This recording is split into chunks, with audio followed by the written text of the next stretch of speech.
আমি দোকানদারি করি, এলাকার পোলাবান বাইরের থেকে এসে খায়, পোলাবান খাইতে আমার নষ্ট করে দিছে। তা আমি বললাম যে টাকা দিবি না, তা পোলাবান করলো যে পরে দিবানে। পরে দেওয়ার পরে এখন তো আমার রিটার্ন খাই গেলাম, তোকে টাকা নিয়ে আমি মাল তুলবো, তোরা দে।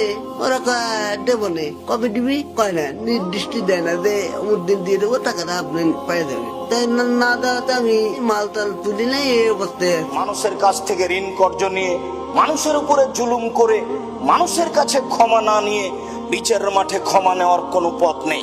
এই যদি পাপ আল্লাহ ক্ষমা করে দেন, তাহলে আল্লাহ হবেন অত্যাচারী। আর আল্লাহ বলছেন, ইন্নী হারামতু যুলমা আলাইয়া, আমি নিজের উপরে অত্যাচার জুলুম করা হারাম করেছি। আমি আল্লাহ নিজের উপরে জুলুম করব না। যেটা তোমরা মানুষের সাথে অন্যায় করেছো, সেটা তোমরা মানুষের সাথে বুঝে আসো, নইলে আমি এটা বিচারের মাঠে ক্ষমা করব না। সেইটা মানুষকে তোমাদেরকে নেকি দিয়ে পূর্ণ করতে হবে। তাই একাধিক সহিহ হাদিস দ্বারা প্রমাণিত। তিনি বললেন, মানুষ শহীদ হলে সব পাপ ক্ষমা হয়ে যায়, তবে ঋণের পাপ ক্ষমা হয় না।